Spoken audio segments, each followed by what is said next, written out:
Hi, Gary here. Hey, I got good news and I got bad news. Hey, the good news is, you know what FOMO means, or everybody knows what that means, right? Fear of missing out. The bad news is you may not know what FOFO means, which is the fear of finding out. Yeah, it's a really bad fear. And this came out because there was a study done, according to Barclays, that 37% of millennials are experiencing financial FOFO, and that 43% of them are losing sleep over their financial habits. So what's a FOFO example? I just love saying this word. It's basically something like a bank statement, right? You really don't want to look at a bank statement because there's fees in there that will just really tick you off. And then there's that, $50 you spent a couple of months ago that you knew you shouldn't have, or $100 or whatever, and you just don't want to even look at it. That's the whole FOFO.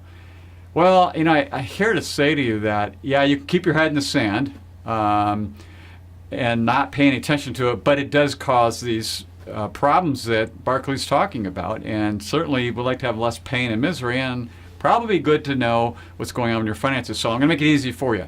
So you do a financial Fridays, or we'll call them FOFO Fridays, right?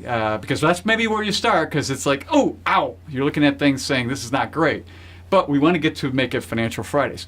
Give yourself 120 seconds, 2 minutes, and go on to something like Mint.com or one of the other wealth type portals where you can see all your stuff together and see what the damages were over the past 7 days. And if you do that every week, after a while, it'll change the habits. That second one we talked about, so that you won't kind of just do this spending that you really didn't want to do, or you will pay attention and get rid of these fees. The 99-cent ones and the $1.99s and the $2.99s and the $9.99s that you sign up for stuff totally forgot about, sign your credit card statements or whatever, and you start to do clean these things up, and just do them slowly over time, so it's no longer FOFO and it's really Financial Fridays, and it makes your life a little easier, and then you don't have all these fears, and then you don't have the issues with not being able to sleep at night and so forth. So it's better for your health and everything else. So I love FOFO. Till next time, enjoy.